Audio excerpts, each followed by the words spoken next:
हरे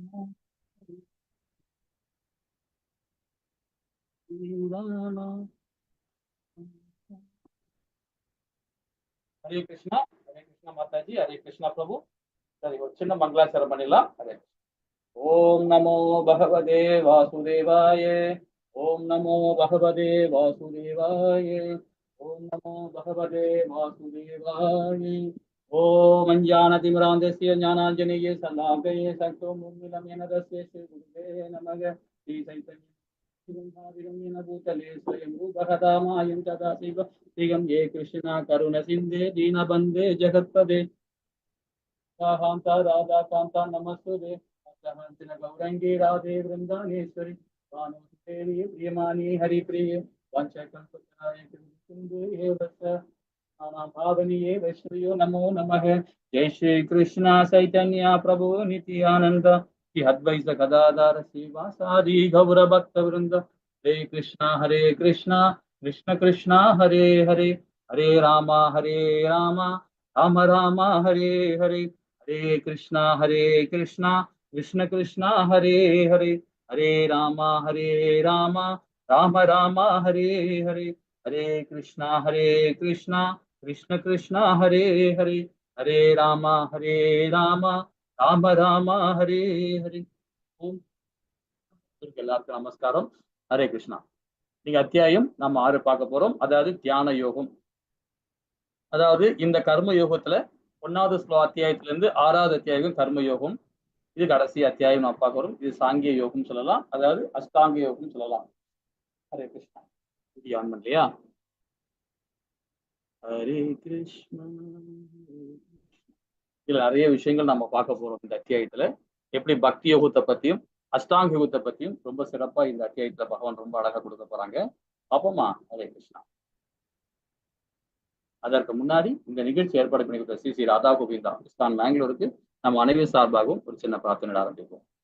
जय श्री कृष्णा चैतन्य प्रभु नित्यानंद श्री अद्वैत गदाधर शिवासादि गौर भक्त वृंद की जय। हरे कृष्ण कृष्ण कृष्ण हरे हरे हरे राम राम राम हरे। இது பகவானுடைய விக்கிரகம், நம்முடைய மேங்களூர் இஸ்கான்ல உள்ள விக்கிரகம் இது. ஹரே கிருஷ்ணா. இப்ப நம்ம நேற்று பார்த்த அந்த 5வது அத்தியாயத்தோட ஒரு சின்ன கண்ணோட்டம் பார்க்கலாமா? நம்ம என்ன நேற்று பார்த்தோம்ன்றத ரொம்ப சிறப்பா பார்ப்போம். ஒரு ஞாபக பத்தி தான் நம்ம நேற்று என்ன பார்த்தோம் அப்படின்றது தெரிஞ்சுக்கலாம் இல்லைங்களா? ஹரே கிருஷ்ணா. தாமரைகளை போல, அதாவது சன்னியாசியா அல்லது கர்மயோகத்தை பத்தி நம்ம நேற்று பார்த்தோம். அர்ஜுனன் கேட்ட கேள்விக்கு அழகா பகவான் ரொம்ப அழகா 2வது ஸ்லோகத்துல இருந்து 6வது பதம் வரைக்கும் விளக்கி கொடுக்குறார். ஆனா 16வது பதம் வரைக்கும் ரொம்ப அழகா கொடுக்குறார். அப்போ தாமரைகளை நீர் போல அப்படின்ற ஒரு சாராம்சத்தை நம்ம கொடுத்தார் இல்லைங்களா? இந்த பௌதிகத்துல பந்தப்பட்டு இருந்தாலும் அதுல பற்றற்ற தன்மை எப்படி நாம செயல் பண்ணுன்றதையும் ரொம்ப அழகா நமக்கு இந்த விளக்கம் கொடுத்தார். அவங்க அர்ஜுனன் கேட்ட கேள்விக்கு ரொம்ப விளக்கமா கொடுத்தார். அதுல கடமையை செய்ய பலனை எதிர்பார்க்காதே புலன்கள் கட்டுப்பாடு, அந்த 3 சாராம்சம் மூலியமா நம்ம படிச்சோம். ஆக்சுவலா 12வது வரைக்கும் ரொம்ப ஸ்ட்ராங்கா நம்ம படிச்சோம். அதே மாதிரி தர்மத்தினோட 4 தூண்கள் பார்த்தோம். தர்மத்தோட 4 தூண்கள் ரொம்ப விரிவா பார்த்தோம் இல்லைங்களா? அதுக்கப்புறம் பாத்தீங்கன்னா முக்கியமா பாத்தீங்கன்னா 16ல இருந்து 13ல இருந்து 16வது பதம் வரைக்கும் பாருங்க. 13ல இருந்து 16வது பதம்.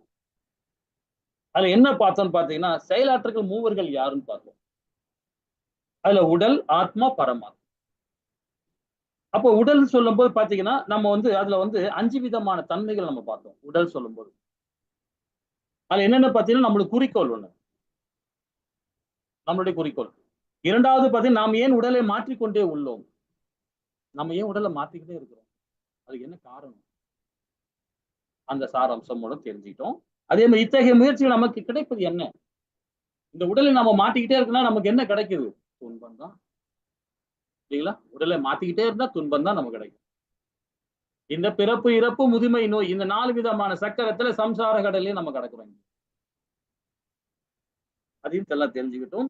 நாம் எவ்வாறு உடலை பெறுகிறோம், நம்ம எவ்வாறு உடலை பெறுகிறோம் அந்த சாராம்சம் முடியும். உடலை இயற்கை என்ன, அந்த உடலை இயற்கை என்ன, உடலுடைய இயற்கை என்ன, பந்தப்பட்ட வாழ்க்கை தான் வாழும். உடல் சொல்லும் போதே பாத்தீங்கன்னா நம்மளை பந்தப்படுத்தும். அதே ஆத்மான்னு சொல்லும் போது பாத்தீங்கன்னா சச்சித்தானந்தமா நாம செயல்படுவோம், ஆத்ம ரூபத்துல செயல்படும். ஏன்னா ஆத்மாவுடைய பண்பு பகவானுக்கு சேவை செய்யறது தான் அதோட பண்பு இல்லைங்களா? அதை பத்தி ரொம்ப அழகா நம்ம விரிவா படிச்சோம். அதே மாதிரி ஆத்மா, பரமாத்மா அது கொஞ்சம் தான் நம்ம பார்த்தோம்.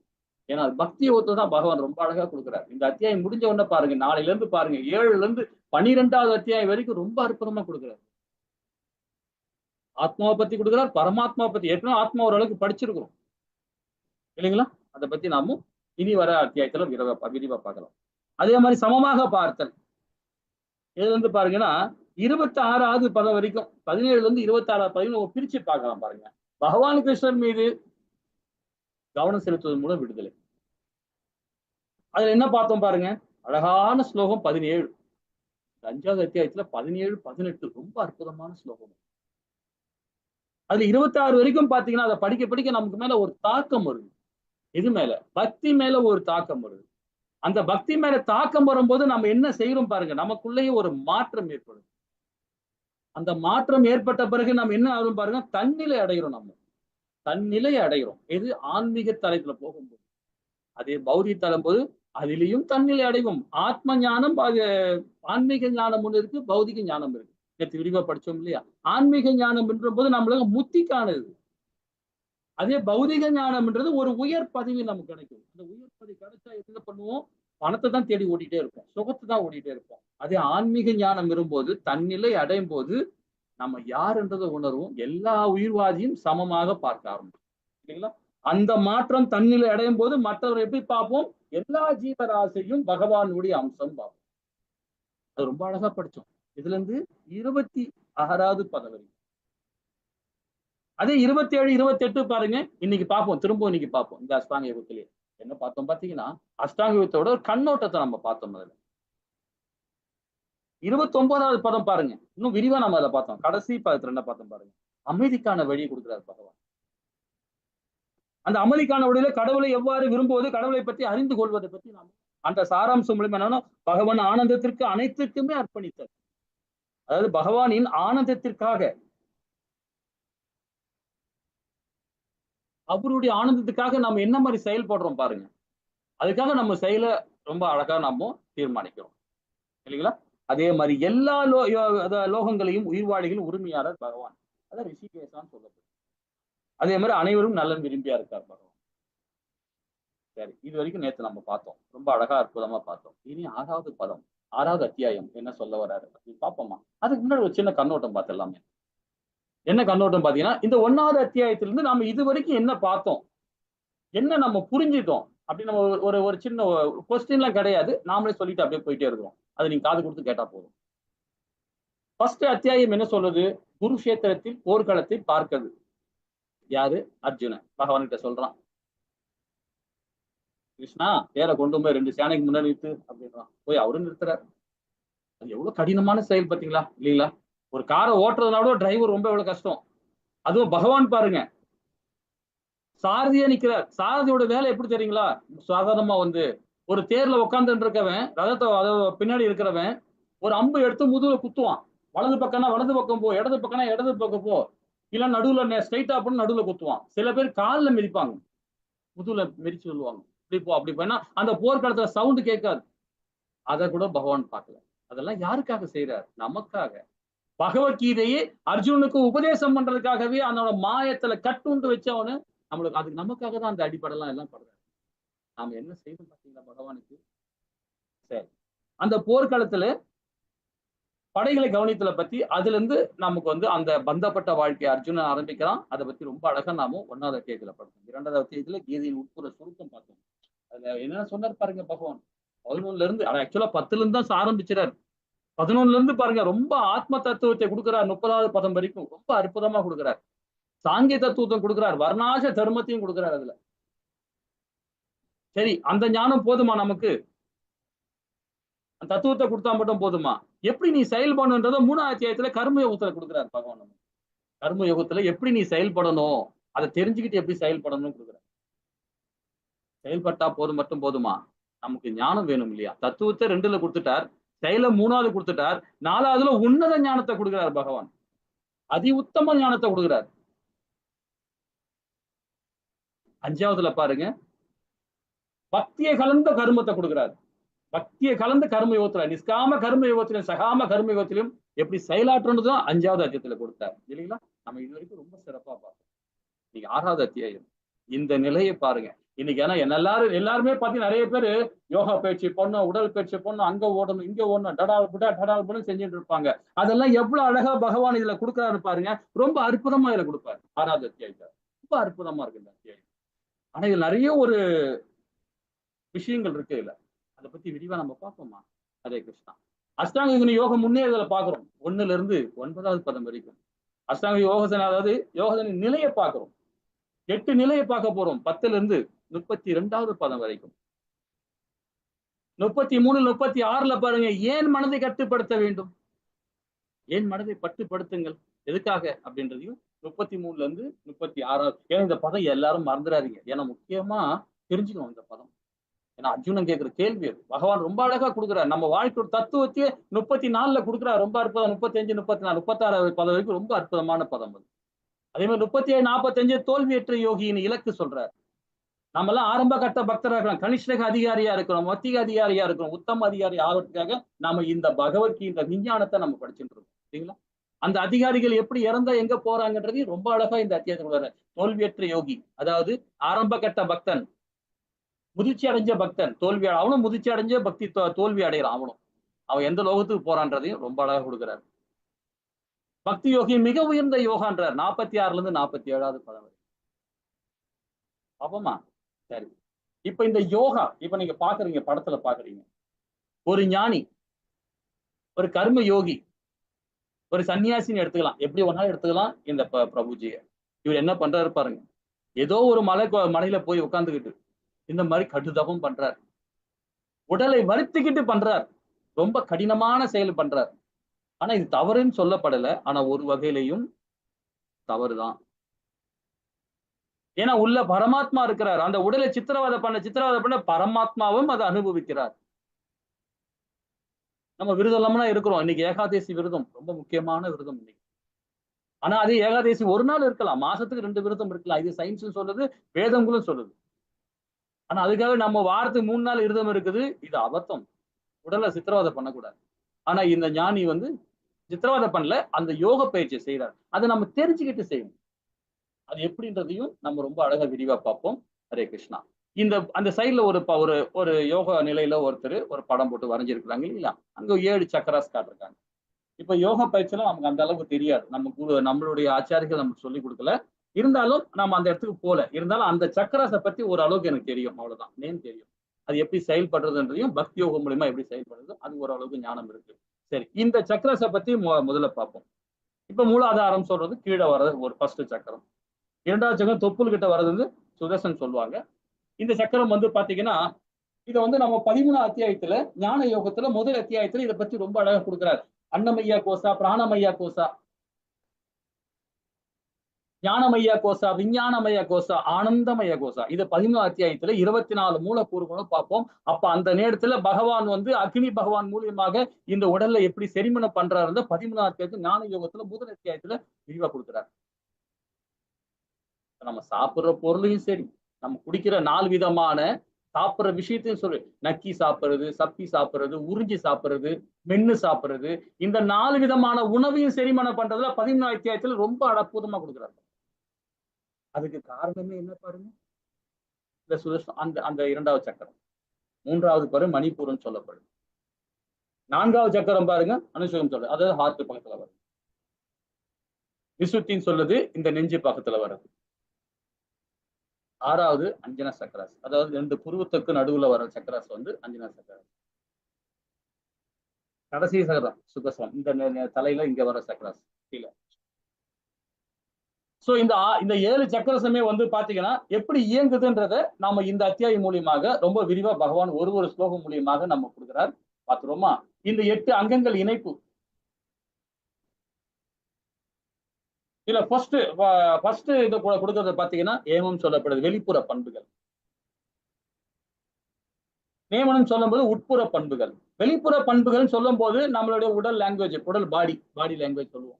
அதாவது எப்படி நாம கண்டி மாலை போடுறோம், திலக்கம் விட்டுறோம், சிகா விட்டுருக்கோம், எப்படி நம்ம ட்ரெஸ்ஸிங் எப்படி பண்றோம், அப்புறம் நம்ம எப்படி நம்ம நடத்தி பேசுறோம், மற்றவங்க எப்படி பேசுறோம், எப்படி பாக்குறோம், இதெல்லாம் நம்ம தவங்கள் மூலியமாக வெளிப்புற பண்புகளை கொடுக்குறாங்க. அதே மாதிரி நியமனம் பத்தி உட்புற பண்புகளை கொடுக்குறாரு. ஆசனம் அமைக்கிறத பத்தி கொடுக்குறாரு, உட்காரம் விதம், தியானம் பண்ற முறைகள். ஏன்னா மூச்சு பயிற்சி எப்படி மூச்சு பயிற்சி பண்ணணும்னு கொடுக்குறாரு. இப்ப நம்ம டெய்லி பகவான் நாமத்தை யாரெல்லாம் உச்சரிக்கிறோமோ அதுவே மூச்சு பயிற்சி தான். அதுவே மூச்சு பயிற்சி தான். ஒரு எக்ஸாம்பிள் சொல்ல பாத்தீங்கன்னா, ஹரே கிருஷ்ணா கிருஷ்ணா கிருஷ்ணா ஹரே ஹரே, ஹரே ராம ராம ராம ஹரி ஹரி. இப்ப நான் மூச்சு விடவே இல்லை, மூச்சு விடவே இல்லை, மூச்சு எடுக்கவே இல்லை. இந்த 16 ஹரிநாமத்தை சொல்ற வரைக்குமே, பகவான் நாமத்தை 16 ஹரிநாமத்தை சொல்ற வரைக்குமே நான் மூச்சை விடவே இல்லை, எடுக்கவும் இல்லை, ஒடுக்கவே இல்லை. அப்ப பாருங்க, அப்ப நம்ம எடுக்கிற மூச்சை ஃபர்ஸ்ட் எடுத்த மூச்சு ஹரே கிருஷ்ணான்னு சொல்லும் போது மூச்சு எடுத்துட்டோமா, அதை எப்போ விடுறோம்? அந்த ஒரு மணி சுத்தம் பேரு விடுறோம். அப்ப பாத்தீங்கன்னா இதுவே மூச்சு பயிற்சி தான். நீங்க உட்காந்து தனியா உட்காந்துக்கிட்டு இங்க அங்க மூக்கை பிடிச்சி வாயை பிடிச்சின்னு பண்ணணும்னு அவசியமே கிடையாது. பகவானுடைய நாமத்தை சொன்னாவே போதும், அதுவே நமக்கு எக்ஸசைஸ் தான். வித்யாகாரம் சொல்றாரு, புலன்களை அடக்குதல். ஸ்ரீமத் பாகவதத்துல பிரகலாத மகாராஜா ரொம்ப அற்புதமா சொல்றாரு, நவவித பக்தி. அந்த நவவித பக்தியை பண்ணாவே போதுங்க. நவவித பக்தியை பண்ணாவே, பக்தி யோகத்துல அந்த அந்த பக்தி கொடுத்தாவே போதும், புலன்களை எல்லாமே கண்ட்ரோல் பண்ண முடியும், அடக்க முடியும்ன்றார் வித்யாகாரம். அதே மாதிரி தாரணை, கவனித்து ஒருமித்தல்.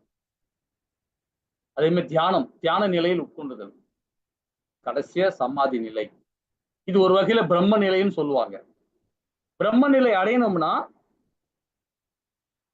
பக்தி யோகம் பண்ணாதான் பிரம்ம நிலை அடையும். பிரம்ம நிலை அடைஞ்சாதான் நம்ம பகவான் லோகத்துக்கு போக முடியும், வைகுந்தம் போக முடியும். இப்ப சமாதி நிலைன்னு சொல்றது எப்படின்னா, இந்த 8 அங்கங்களும் 7 அங்கங்களும் அணைச்ச பிறகு கடைசியா வர்றதுதான் சமாதி நிலை. அந்த சமாதி நிலை அடைஞ்சா என்ன தெரியுமாவும், இந்த புத்தி, இந்த மனம், இந்த உடல், இது எல்லாமே நம்ம கண்ட்ரோல் வந்துடும். கண்ட்ரோல் வந்தா எதுக்கு வரணும்? நம்ம பணம் சம்பாதிக்கிறதுக்கா, சுகமா தூங்குறதுக்கா? ஒண்ணும் கிடையாது. பகவான் லோகத்துக்கு போறதுக்காக தான் நாம அதை பண்றோம். ஆனா சில பேர் காசு சம்பாதிக்காத நிறைய பேர் சுகமா இருக்கிறதுக்காக பண்றாங்க. அது சுகத்துக்காக கிடையாது.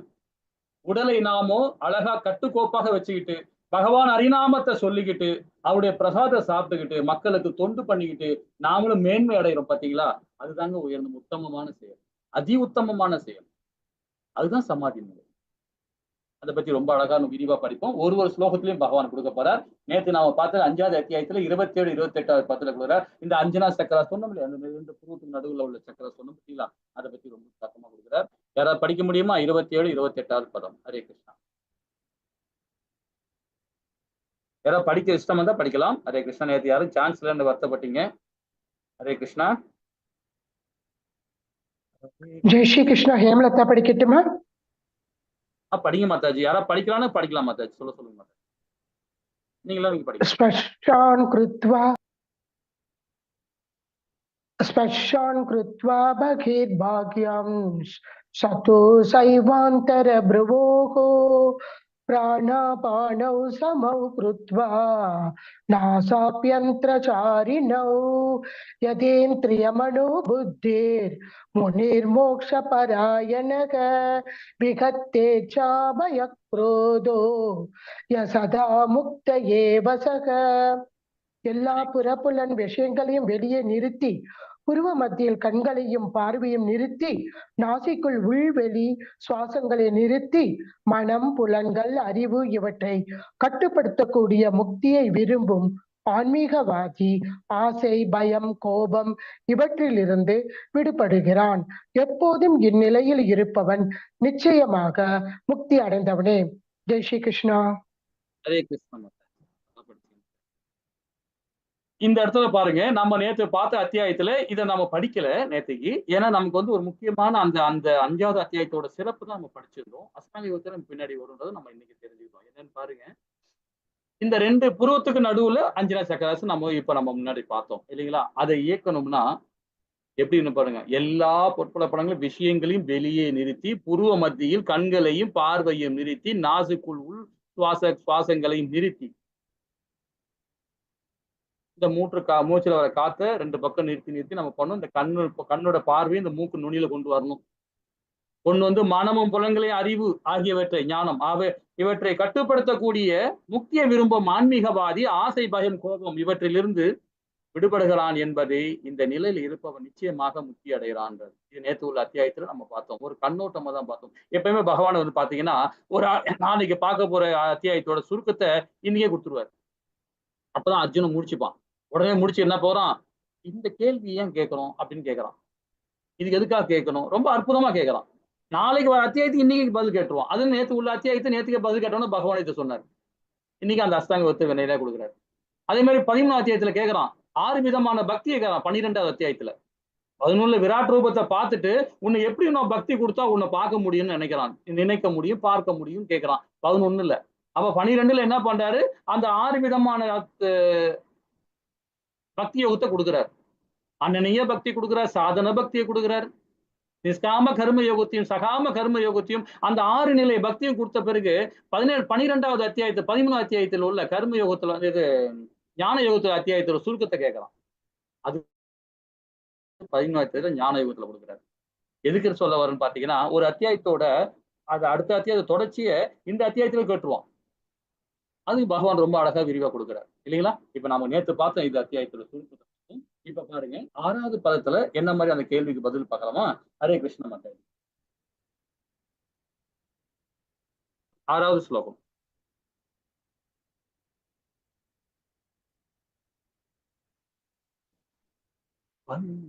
ஹரே கிருஷ்ணா படிக்கிறீங்களா? நான் படிக்கட்டுமா பிரபுஜி? உங்க யாராவது முடிங்க டைம் போறதுல. ஹரே கிருஷ்ணா. ஆமா சார். ஹரே கிருஷ்ணா. பந்துர் ஆத்மாத்மனஸ்தஸ்ய ஏனாத்மைவாத்மனாஜிதः அநாத்மனஸ்து சத்ருத்வே வர்த்தேதாத்மைவ சத்ருவத்.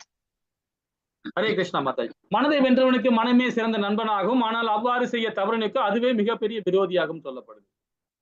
ஏன்னா இரண்டுக்குமே நமக்குள்ளதான் இருக்கு இல்லைங்களா? நண்பனும் நமக்குள்ளதான் இருக்கா, எதிரியும் நமக்குள்ளதான் இருக்கா. நமக்கு வெளியெல்லாம் எங்கிருந்து வரல, எல்லாம் நமக்குள்ளதான் இருக்கிறான். அதான் சொல்ற மனதை வென்றவனுக்கு மனமே சிறந்த நண்பனாகும். சரி, இதை பத்தி ஒரு சின்ன விளக்கம் பார்க்கலாமே. மனதின் இயற்கை என்ன, யோக வரைமுறை என்ன, இந்த 2 சாராம்சம் மூலியமாக ஒரு 2 நிமிஷம் பார்ப்போம். இந்த 6வது பாதத்தோட விளக்கத்தை பார்ப்போம். அப்ப மனதின் இயற்கை என்ன, நண்பன் விரோதி. இப்ப நண்பனா எப்படி பகவான் எப்படி இந்த மனதை நண்பனாக்குவது? வழிகாட்டுதல் பின்பற்றணும். இப்ப நாம எல்லாம் பாத்தீங்கன்னா இந்த ஸ்ரீமத் பகவத்கீதையை நம்ம படிக்கிறோம். இப்ப இந்த கீதையை படிக்கிறோம் பாருங்க. 6வது அத்தியாயம் வரைக்கும் இது வரைக்கும் வந்திருக்கிறோம். 5வது அத்தியாயம் வரைக்கும் நிறைய நமக்கு ஞானத்தை பகவான் கொடுத்துறாரு. கர்மயோகம், ஞான யோகம், பக்தி யோகம் எல்லா யோகத்தையும் கொடுத்துட்டு வர்றாரு வரிசையா. அப்ப இது வரைக்கும் நம்ம பார்த்த வரைக்கும் செயல்பட ஆரம்பிக்கிறோம் இல்லைங்களா? சரி, முடியல. 18 அத்தியாயம் முடிஞ்ச பிறகு நாம செயலாற்றணும். அப்ப செயலாற்றும் போதுதான் மனது நண்பனாக்கப்படுகிறது. சாஸ்திர சம்பிரதாயத்துல என்ன சொல்லப்பட்டதோ அதை நாம ஃபாலோ பண்ணணும். அகர்ம வழியில நம்ம செயல்படணும், விகர்ம வழியில செயல்படக்கூடாது. விகர்ம வழியில செயல்பட்டோம்னா நம்ம மனது நமக்கு விரோதியா தான் தெரியும் இல்லைங்களா? படிப்படியான முன்னேற்றம் மற்றும் ஆரோக்கியமான முடிவுகள் எடுக்க முடியும். நம்ம ஒரு ஸ்டெப்பா தான் போக முடியும். எடுத்தோடனே ஆஹா ஓஹோ இன்னும் போக முடியாது. ஒரு ஸ்டெப்பா எடுத்து ஆன்மீகத்துல அப்படிதான் போகும். அப்ப போகும்போதுதான் மனது நமக்கு நண்பனாக்கப்படுகிறான்.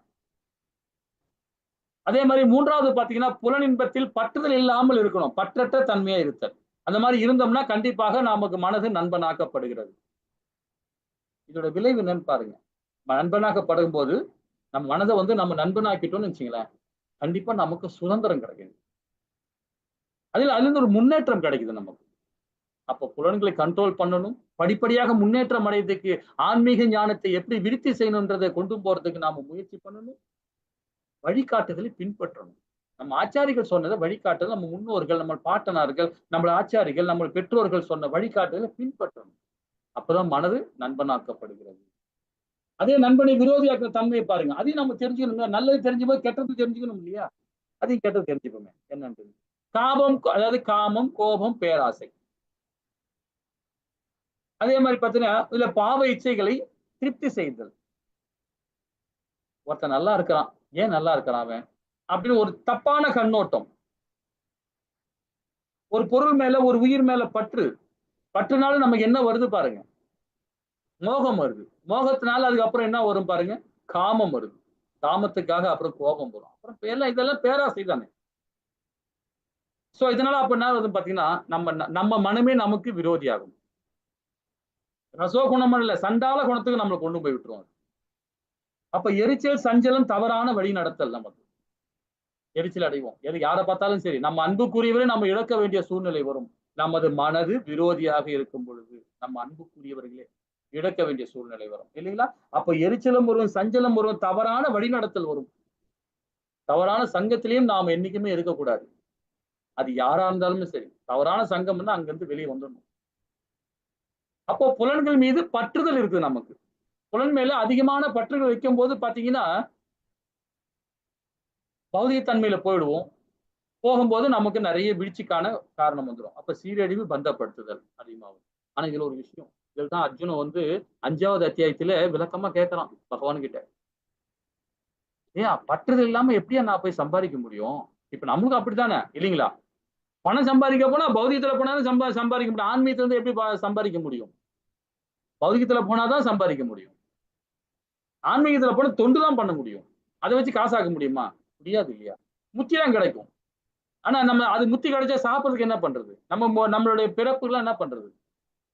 அப்ப நம்ம பௌதிகத்துல போய் ஆகணும் இல்லைங்களா? அதுதான் அர்ஜுனுக்கு ஒரு டவுட் இருந்தது. அதுதான் அழகா பகவான் சொன்னார். பற்றற்ற தன்மையா செயல்படு. உனக்கு என்ன தேவையோ அது மாத்திரம் எடுத்துக்கொண்டு. சோ அப்போ நாம விரோதி ஆகிறதுக்கு எப்படி தெரியுங்களா? நம்ம புலன்களை ஈடுபடுத்தணும். ஆனா நமக்கு என்ன தேவையோ அது மாத்திரம் தான் ஈடுபடும். சரிங்களா? அப்பதான் மனது வந்து விரோதி ஆகாது, நண்பனாக்கப்படும் அப்படின்றது. இதுல இன்னொரு பியூட்டின்னு பாத்தீங்கன்னா, தெய்வீக குணம் 26 குணமும் நமக்குள்ளதான் இருக்கு. அசுர குணம் 6 குணமும் நமக்குள்ளதான் இருக்கு. இந்த 32 குணமும் நமக்குள்ளதான் இருக்கு. அதை நாம் எப்படி செயல்படுத்துறத வச்சுதான் மனம் நண்பனாகுதா இல்ல விரோதி ஆகுதா? நண்பனாக்கப்படும் போது நாம முக்திக்கான காரியத்தை தேடுறோம். அதே விரோதி ஆகும் போது வீழ்ச்சிக்கான காரியத்தை நாம தேடுறோம். இது ரெண்டுமே நமக்குள்ளதான் இருக்கு. வெளிய யாருமே இல்ல. எப்பா என்ன கொடுமைப்படுத்திட்டான்பா, என்ன சித்திரவதை பண்ணிட்டான்பா, திட்டிட்டான்பா, எனக்கு அப்படி பண்ணிட்டான்பா, இப்படி பண்ணிட்டான்பா, லாபத்துல கம்பெனி நடத்திட்டு அந்த நஷ்டம் படுத்திட்டான்பான்னு கவர்மெண்ட்ல குறை சொல்றது எல்லாரும் மேலேயும் குறை சொல்லிக்கிட்டே இருக்கு. இதெல்லாம் அபத்தம். இதெல்லாம் மனதை வந்து நம்ம மனசே நமக்கு எடுத்துக்கிறோம் இல்லைங்களா? ரொம்ப அற்புதமா கொடுத்திருக்காங்க இந்த பதம். இன்னும் விரிவா படிக்கணும்னா 2வது லெவலுக்கு வாங்க. இந்த பதமே 6வது பதமே பாத்தீங்கன்னா ஒரு நாள் ஃபுல்லா முழுக்க முழுக்க படிக்கலாம். அவ்வளவு ஸ்ரீல பிரபுபாதா வந்து அவ்வளவு விளக்கம் கொடுக்கிறார். ஒரு ஸ்லோகத்துக்கு 30 ஸ்லைடு கொடுக்கலாம், விளக்கம் கொடுக்கலாம். அது 2வது லெவலுக்கு நீங்க வந்தாதான் கொடுக்க முடியும். அதனால வாங்க 2வது லெவலுக்கு வாங்க. அற்புதமா படிக்கலாம். நிறைய விஷயங்கள் இருக்கு. ஹரே கிருஷ்ணா. 10வது பதம் மாதாஜி. हरे कृष्णा प्रभुजी। योगे युञ्जीत सततम् आत्मानं रहसि स्थितः एकाकी यत चित्तात्मा निराशीर परिग्रहः। ஹரே கிருஷ்ணா மாதாஜி. யோகியானவன் தனது உடல் மனம் மற்றும் ஆத்மாவின் பரமனை தொடர்பில் எப்பொழுதும் ஈடுபடுத்த வேண்டும். அவன் தனிமையான இடத்தில் தனியே வசித்து மனதையும் கவனத்துடன் எப்பொழுதும் கட்டுப்படுத்த வேண்டும். அவன் உரிமை உணர்வுகளிலிருந்து ஆசைகளிலிருந்து விடுபட்டு இல்லைங்களா? உரிமை உணர்விலிருந்து தான் என்ற அகந்திலிருந்து அந்த ஆசையிலிருந்து ஜட ஆசையிலிருந்து விடுபட்டு இருக்கும். அப்பதான் இந்த யோகியானவன் இந்த திடமான இந்த இந்த இந்த யாகத்தை நம்ம செய்ய முடியும். இந்த நிலையை அடைய முடியும். முதல் நிலையை வெளிப்புற பண்புகள் இல்லையா இதெல்லாம். இந்த நம்ம எந்த செயல் செஞ்சாலுமே சரி, உட்கார்ந்தாலும் எழுந்தாலும் நின்னாலும் படுத்தாலும் என்ன பண்ணாலுமே சரி, பகவானை மையப்படுத்துங்க. பகவானை மையப்படுத்துங்க. எந்த விஷயம் பேசினாலும் பகவானை மையப்படுத்தி பேசு. இப்ப டைம் போறதே தெரியாது. கேட்கிறவங்களுக்கும் சுகம். சுகம்னா எப்படி தெரியுங்க? ஆன்மீக சுகம். ஆன்மீக சுகம் அடைவான். அவனும் முக்தி அடைவான். நம்மளை கேட்கும்போது பகவானை பத்தி பேசும்போது, வைபவத்தை கேட்கும்போது, அவர் லீலையை கேட்கும்போது எல்லா ஜீவராசிகளையும் வந்து பாத்தீங்கன்னா மோட்சம் கிடைக்கும் இல்லைங்களா? அந்த மாதிரி ஆத்மாவை பரமனை தொடர்பில் இருக்கணும், எப்பவுமே ஈடுபடுத்தணும். அவன் தனிமையான இடத்தில் வசித்து மனதையும் கவனத்தையும் எப்பொழுதும் கட்டுப்படுத்த வேண்டும். அப்போ வெளிப்புற பண்புகளை பத்தி ரொம்ப அழகா இந்த பதம் மூலியமா நம்ம தெரிஞ்சுக்கிட்டோம் இல்லைங்களா? 11, 12 பாருங்க, ரொம்ப அழகா இருக்கும். இது ஆசனம் அமைக்கிற முறையை கொடுக்கிறார். ஹரே கிருஷ்ணா மாதாஜி. हरे कृष्णा। शुचौ देशे प्रतिष्ठाप्य स्थिरमासनमात्मनः नातियुच्छ्रित्र नातिनीचं चैलाजिनकुशोत्तरं तत्रैकाग्रं मनः कृत्वा यतचित्तेन्द्रियक्रियः उपविश्यासने युञ्ज्यात् योगमात्मा विश्रुद्धये। सॉरी प्रभुजी। हरे कृष्ण। யாகத்தின் பயில தனிமையான இடத்தில் சென்று நிலத்தில் தர்புள்ளையை பரப்பி அதனை மான் தோலாலும் வெண்மையான துணியாலும் மறைக்க வேண்டும். அந்த ஆசனம் மிக உயர்வாகவோ தாழ்வாகவோ இல்லாமல் புனிதமான இடத்தில் அமைந்திருக்க வேண்டும். பின்னர் அதன் மேல் சமமாக அமர்ந்து மனன் புலன்களை மற்றும் செயல்களை கட்டுப்படுத்தி மனதை ஒருமுகப்படுத்தி இதயத்தை தூய்மைப்படுத்துவதற்காக யோகியானவன் யாகத்தை பயில. ரொம்ப அற்புதமா கொடுக்கிறார் பாருங்க. அதாவது நம்மளாம் இப்போ நம்ம சர்வேர் ஆயிரும். சர்வேர்னா என்ன பண்ணுவாங்க, ஒரு இடத்த அளக்குவாங்க. ஒரு சர்வே என்ன பண்ணுவோம், விவோ ஆபீஸ்ல போவோம். விவோ ஆபீஸ்ல போய் எப்பா என் நிலத்தை அளந்து கொடுப்பா அப்படின்னு அளக்குறோம். நிலத்தை அளந்து கொடுனா அவன் என்ன பண்ணுவான், சர்வேர் வருவான். சர்வேர் வந்து சங்கிலியை போட்டு இடத்த அளந்து கொடுப்பான். இது ஏற்றமா தாழ்வா அப்படின்னு. ஆனா நம்மள என்ன பண்றாரு, அந்த சர்வே படிக்க வைக்காமவே நம்ம என்ன பண்றாரு பாரு யோகியானவன், அது தாழ்வா இருக்கா ஹைட்டா இருக்கா, கடல் மட்டம் உயர்வா இருக்கா தாழ்வா இருக்கா, அந்த இடத்தை தேர்ந்தெடுக்கலாம். ஒரு யோகியானவன் தேர்ந்தெடுத்து அதில் மேல ஒரு ஒரு ஒரு ஆசனம் அமைக்கிறான். அது மேல தர்புல்லைய போடுறான். தர்புல்ல எங்க பார்த்தாலும் கிடைக்கும், பிரச்சனை இல்லை இல்லைங்களா? அதன் மேல மான் தோல் எங்க போக முடியும்?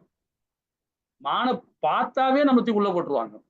மான் தோலுக்கு எங்க போக முடியும்? மான் தோலாலையும் மென்மையான துணியாலும் மறைக்க வேண்டும்ன்றார். இந்த ஆசனம் மிக உயர்வாக தாழ்வாகவும் இல்லாமல் பார்த்துக்கணும். அது புனிதமான இடம் சொல்றாரு. அப்ப புனிதமான இடத்துக்கு நம்ம எங்க போக முடியும்? ஏதாவது புனிதமான நதிக்கரையில, கிருஷ்ணாவோ கோதாவரியோ கங்காவோ யமுனாவோ எங்கேயோ ஒரு நதிக்கரையிலையோ ஏதோ ஒரு வனவாசல போய் உட்காந்து நம்ம தவம் பண்ணோம். நம்மளால பண்ண முடியுமா? நம்ம எல்லாம் குடும்பஸ்தன் கிரகஸ்தனா இருக்கோம், பணம் சம்பாதிக்கதான் ஓடிட்டு இருக்கோம். நாம எப்படி எல்லா மாதிரி பண்ண முடியும்? ஆனா இந்த செயல்பாடு இப்படிதான்றாரு. இதை பத்தி விரிவா நம்ம இன்னும் போக போக விரிவா பார்க்கலாம் இல்லைங்களா? அப்போ இதுக்கெல்லாம் என்ன காரணம் பாருங்களேன், மனதையும் புத்தியையும் உடலையும் கண்ட்ரோல் பண்றதுக்கு தான் இது எல்லாமே. இதெல்லாம் சமாதி நிலை அடையறதுக்காக தான், பக்தியை மேன்மை அடையறதுக்காக இந்த நிலையை சொல்றாரு இல்லைங்களா? இந்த ஆசனம் அமைக்கிறத பத்தி சொல்றாரு. தெரிஞ்சுக்கிட்டோமா? இப்போ வித்யாகாரா பத்தி பார்ப்போம். ரொம்ப அழகா அற்புதமான பதம் இது. 15வது பதம். ஹரே கிருஷ்ணா மாதாஜி. ஹரே கிருஷ்ணா.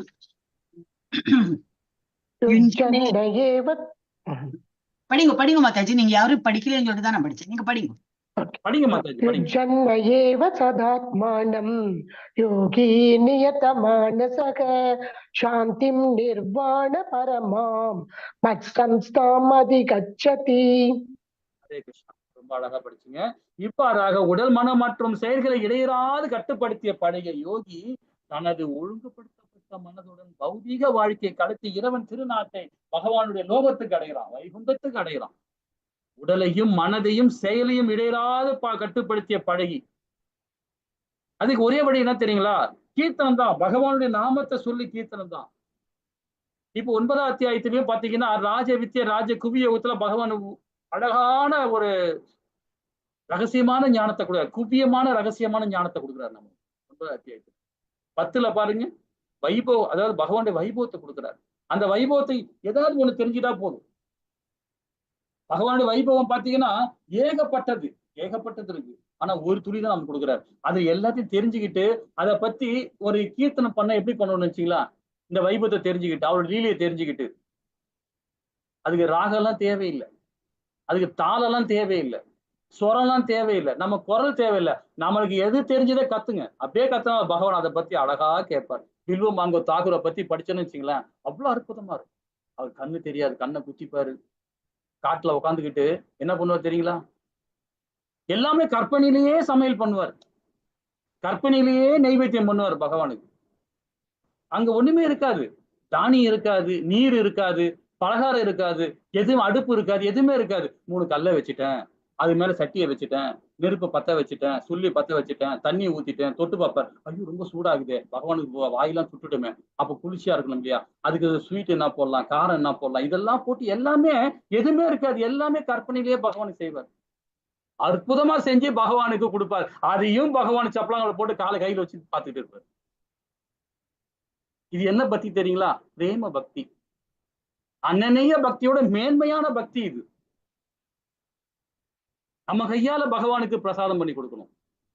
அதை கொடுத்து பாருங்களேன், கொஞ்ச நாள் பழகி பாருங்க. நம்ம கையால பகவானுக்கு காலையில எழுந்து அவருக்கு 6 மணிக்கு பிறகு ஒரு பிரசாதம் பண்ணி கொடுத்து பாருங்களேன். உங்க பின்னாடியே சுத்தி வருவார், குழந்தை மாதிரி சுத்தி வருவார் பகவான். இதெல்லாம் பிரேம பக்தியில வரும். அதுதான் சொல்றது, என்ன சொல்றாரு பாருங்க. இவ்வாறு உடல் மனம் மற்றும் செயல்களை இடையறாது கட்டுப்படுத்திய பழகிய யோகி தனது ஒழுங்குபடுத்த மனதுடன் பௌதிக வாழ்வை கலைத்து இறைவன் திருநாட்டை அடைய முடிகின்றார். பகவானுடைய லோகத்துக்கு வைகுந்தத்துக்கு அடைய முடிகின்றார். வித்யாகாரால ரொம்ப அற்புதமா படிச்சிருக்கோம். ஹரே கிருஷ்ணா. 16வது பதம் மாதாஜி.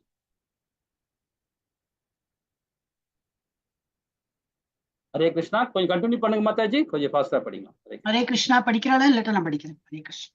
எஸ் பிரபுஜி, ஐ வில் ரீட். नात्यच्छ्रुतस्तु योगोऽस्ति न चैकान्तमनश्नतः न चाति स्वप्नशीलस्य जाग्रतो नैव चार्जुन. ஹரே கிருஷ்ணா.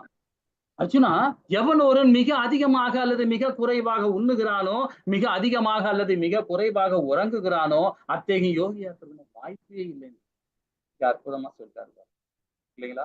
பெரியவங்க சொல்லுவாங்க, என்ன சொல்லுவாங்க பாத்தீங்கன்னா, ஒரு கை உனக்கு, அதாவது 4 கை உனக்குன்னு, அடுத்த கை யாருக்கு தெரியுங்களா? வைத்தியனுக்குன்னு. நம்ம பெரியவங்க சொல்லுவாங்க இல்லைங்களா? 4 கை உனக்கு, நீங்க 4 கை வைத்தியனுக்குன்னுவாங்க. இந்த 4 கை உணவு தான் நம்ம சாப்பிடணும். அதுக்கு மேல நம்ம சாப்பிட்டோம்னா வைத்தியனுக்கு தான் நம்ம பணம் கட்டணும்.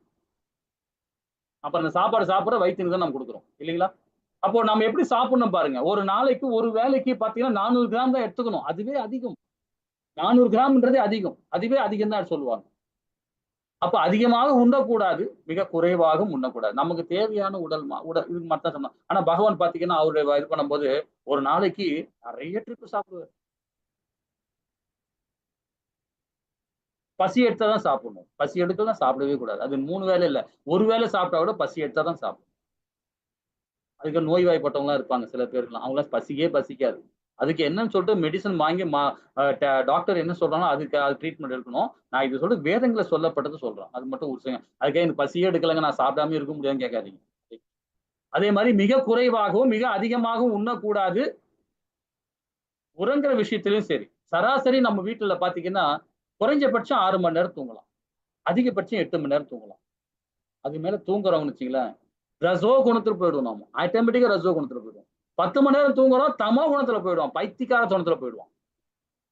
6 மணி நேரம் தூங்குறது உத்தமம். அது அதி உத்தமம் சொல்லப்படலாம். 6 மணி நேரம், 6 மணி நேரம், 8 மணி நேரம், அவ்வளவுதான். அதுக்கு மேல தூங்கவே கூடாது. 6 மணி நேரம் மேல தூங்குனாவே நமக்கு புத்தி பேதலிக்கும். அது 8 மணி நேரம் மேல தூங்குறவங்களுக்கு ரசோ குணத்துல போயிடும். நம்மளுடைய ஆச்சாரிய ஸ்ரீல பிரபுபாதா இருக்காரு பாருங்க, 4 மணி நேரம் தூங்குவார். ஏன்னா அவர்லாம் ஆச்சாரிகள். ஏன்னா பகவானுடைய அருள் அவருக்கு இருக்கு. அதுக்காக நம்ம அந்த மாதிரிலாம் தூங்கக்கூடாது. அது மாதிரிலாம் அவ்வளவு நேரம்லாம் நம்ம முடிச்சுட்டு கூடாது. ஏன்னா 20 மணி நேரம் அவர் ஹார்ட் ஒர்க் பண்றாருன்னா நம்ம அது மாதிரிலாம் இருக்க முடியாது, இருக்கும் கூடாது. நம்ம இப்பதான் பயிற்சி பண்ணிட்டு இருக்கோம் இல்லைங்களா? சரி, இப்ப நம்ம சாப்பிடுற விஷயத்துல பகவான் கொடுத்துட்டாரு. எப்படி சாப்பிடணும், எப்படி தூங்கணும், எப்படி வரணும். அடுத்த பதம் பாருங்களேன், இன்னும் வித்தியாசமா இருக்கும் பாருங்க. ஹரே கிருஷ்ண மாதாஜி, 17வது பதம். எஸ் பிரபுஜி. யுக்தாஹார விகாரஸ்ய யுக்தசேஷ்டஸ்ய கர்மசு யுக்த ஸ்வப்னாவபோதஸ்ய யோகோ பவதி துக்கஹாம்.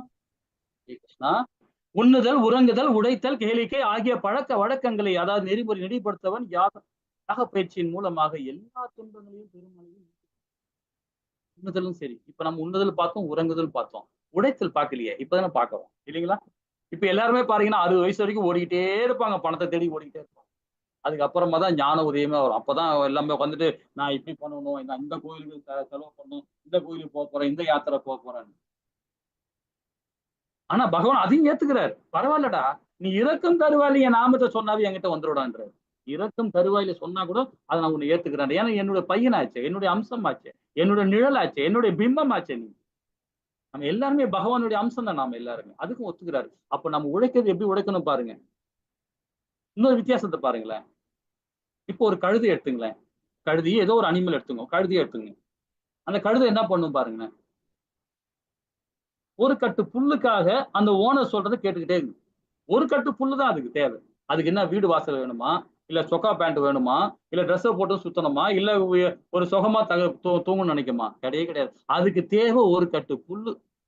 அது உணவுக்காக அவன் சொல்றதெல்லாம் கேட்டுன்னு இருக்குது கழுதை.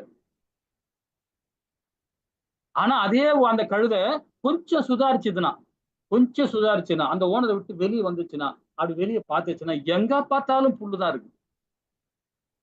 லோகத்துல எங்க பார்த்தாலும் புல்லுதான் இருக்கு. என் தெரு ஓரமா இருக்கும், வீட்டு உள்ள இருக்கும், அங்க இருக்கு, இங்க இருக்கும். ஏன் அந்த கழுதை அவங்ககிட்ட போகுது?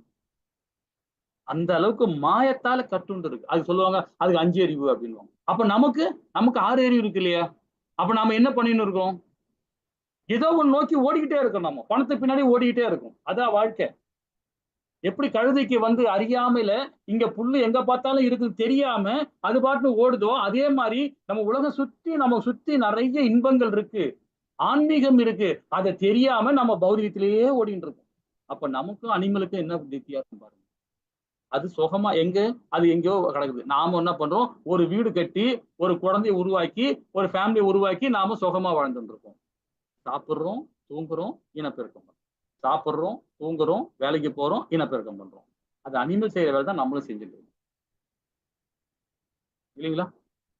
அப்ப நாம எப்படி வாழணும் பாருங்க. உழைக்கிறது எப்படி பாருங்கன்னா, பற்றற்ற தன்மையை நம்ம உழைக்கணும். பகவானுடைய அறிபக்தியோட செயல்படணும். நாம யாருன்றதை முதல்ல புரிஞ்சுக்கணும். நமக்கு இந்த பகுத்து பார்க்கிற ஞானம் கொடுத்திருக்கிறார். இந்த 4 லட்சம் பிறவி, மனித பிறவி அற்புதமான பிறவி. இந்த பிறவி நம்ம நாசம் பண்ணலாமா? பண்ணக்கூடாது இல்லையா?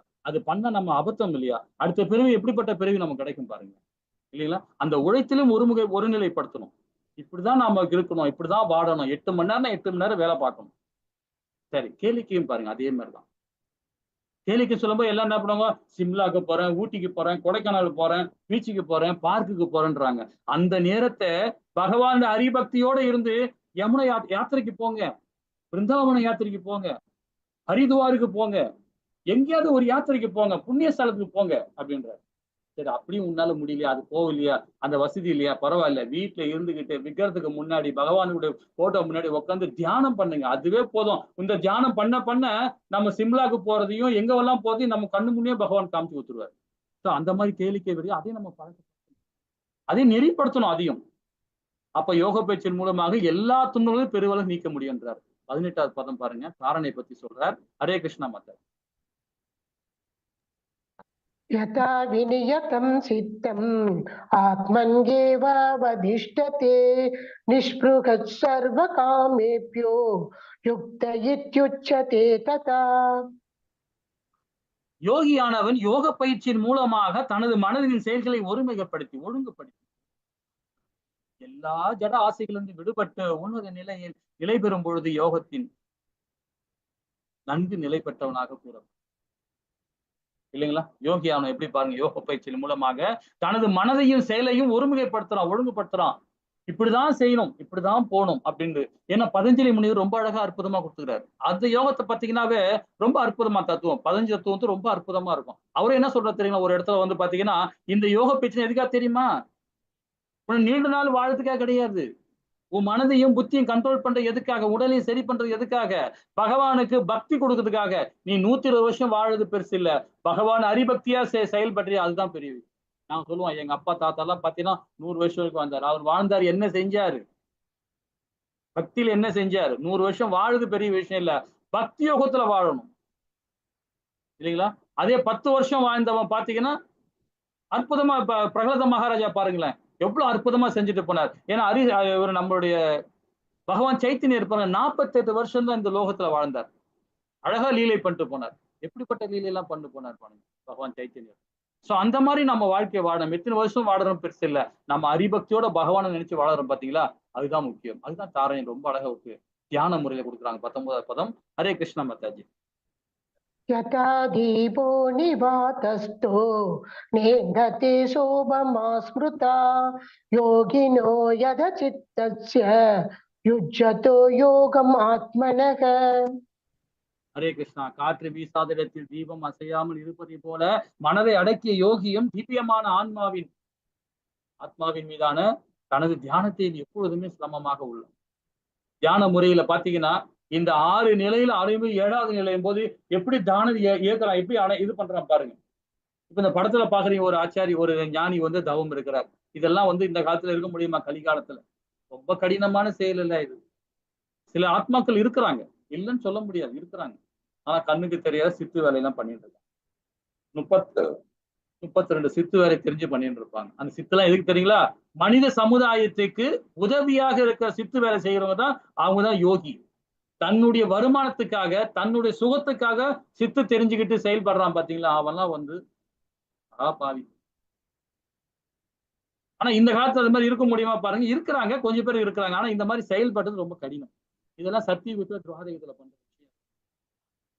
இந்த கலிகாலத்துல இந்த மாதிரி பண்ணவே முடியாது. ஒருவேளை சாப்பிடலாம், நமக்கு இருக்கிறதுன்னு தலை சுத்த ஆரம்பிச்சிடும். இல்லைங்களா? ஹரே கிருஷ்ணா. இது கடைசி, அதாவது சமாதி நிலை 8வது நிலையை பத்தி 20, 21, 22, 23 மாதாஜி புக் இருந்தா படிங்க. ஹரே கிருஷ்ணா மாதாஜி.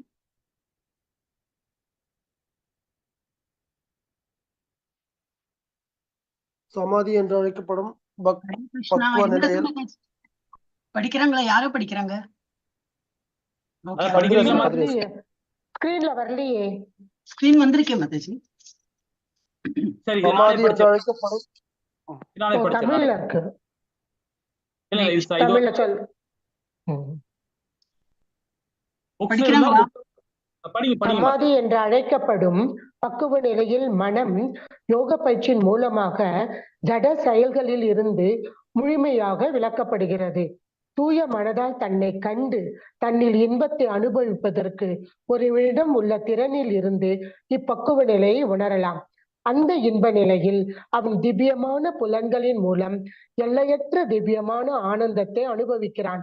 இவ்வாறு நிலை பெற்றவன் உண்மையில் இருந்து என்றும் வழுவுவதில்லை.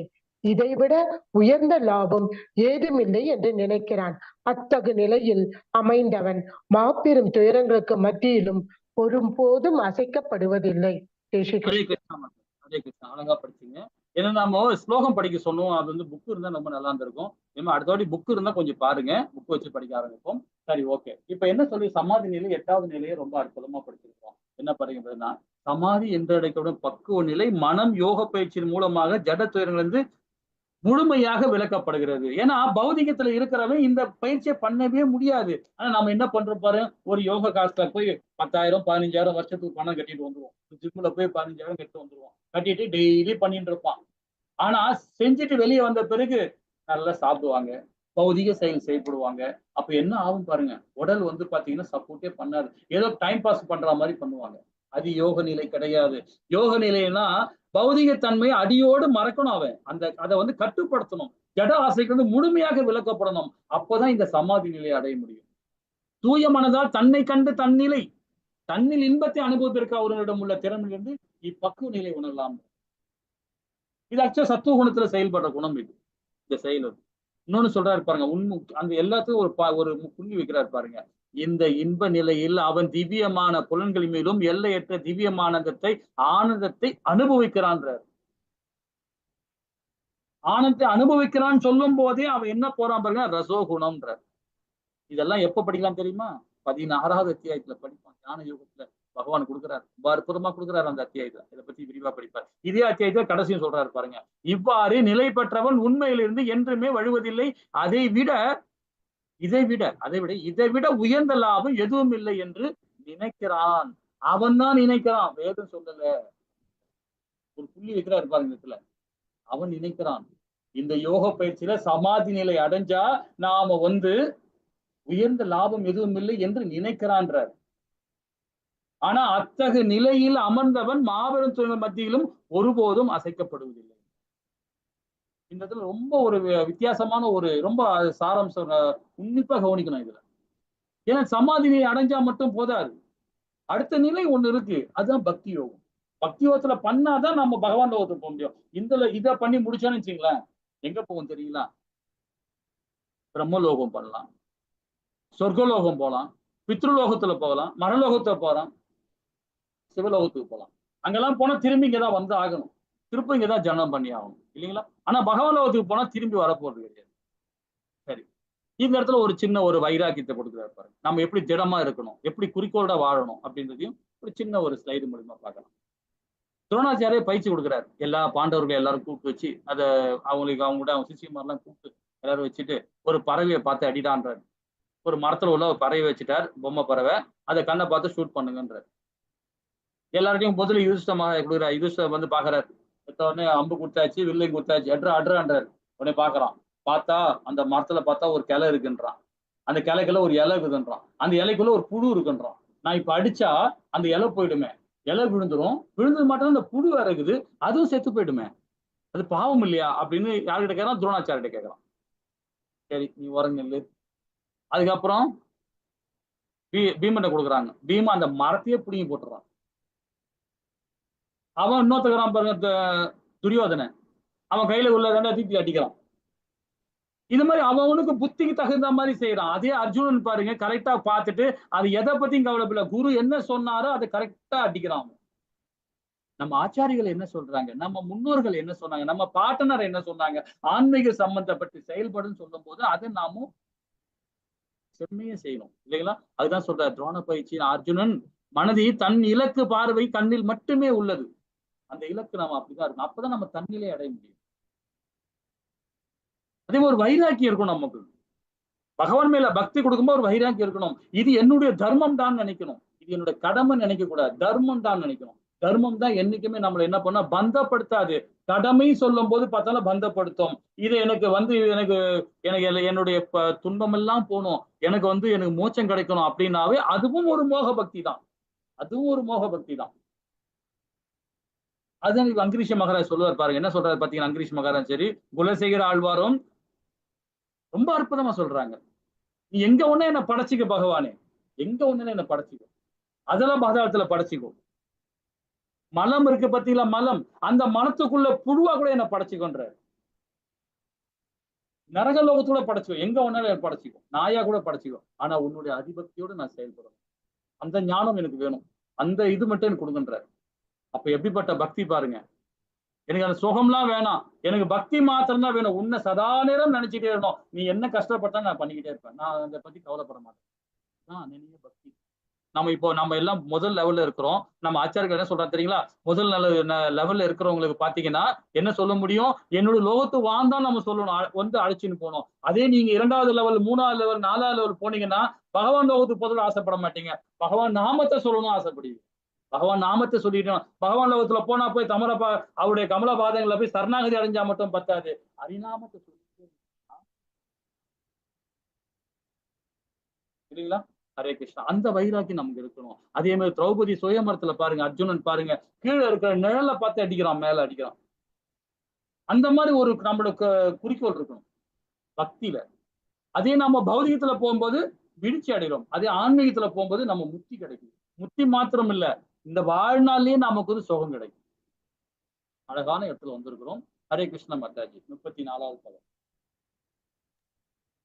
சஞ்சலம் ஹி மன கிருஷ்ண பிரமாதி பலவத்ருடம் தஸ்யாகம் நிக்ரகம் மன்யே வாயோரிவ சுதுஷ்கரம். ஹரே கிருஷ்ண மாதாஜி. அழகா படிச்சீங்க. பகவான் கிருஷ்ணர் மனம் அமைதியற்றதும் குழப்பம் நிறைந்ததும் அடங்காததும் சக்தி வாய்ந்ததும் என்னதாயிற்று. வீசும் காற்றை அடக்குவதை விட மனதை அடக்குவது கடினமானதான் எனக்கு தோன்றுகிறது. மனதை கண்ட்ரோல் பண்ண முடியல கிருஷ்ணா, அழுகுறான். ஆனா இந்த ஸ்லோகம் 700 ஸ்லோகத்துல எனக்கு ரொம்ப இம்பார்ட்டன்ட் ஸ்லோகம் இதுதான். பெரும்பாலும் என்ன ஏத்துப்பாங்க. இந்த ஸ்லோகம் இவர் என்ன சொல்றாரு பாத்தீங்கன்னா, இந்த ஸ்லோகத்தை என்ன சொல்றான், அர்ஜுன நான் எவ்வளவு பெரிய பலசாலி, காற்றை கூட கண்ணுக்கு தெரியாத காற்றை கூட பிடிச்சி குடுவில் அடைச்சி வச்சிருவாராம். ஆனா மனதை கண்ட்ரோல் பண்ண முடியல கிருஷ்ணா, அவன் கேட்கிற கேள்வி. அப்ப எப்படிப்பட்ட தன்மை பாருங்க. நமக்கு அப்படித்தானே, நான் டாக்டர் படிச்சிருக்கேன், நான் இன்ஜினியர் படிச்சிருக்கேன், நான் பெரிய ஒரு டிபார்ட்மெண்ட்ல ஒர்க் பண்றேன், நான் அப்படி இப்படின்னு சொல்லிக்கலாம். அதெல்லாம் பௌதிக ஞானம். ஆன்மீக ஞானத்துல இருக்கும்போது தான் பாத்தீங்கன்னா மனதை கண்ட்ரோல் பண்ண முடியும். பௌதிக தன்மை இருக்கும்போது இன்னும் ஆசை போயிட்டே இருக்கும், இன்னும் ஓடிட்டே இருக்கும் இல்லைங்களா? அதுக்கு பகவான் கொடுக்குற விளக்கம் பாருங்க, அற்புதமா இருக்கு பாருங்க. ஹரே கிருஷ்ணா மாதாஜி. 35வது பதம்.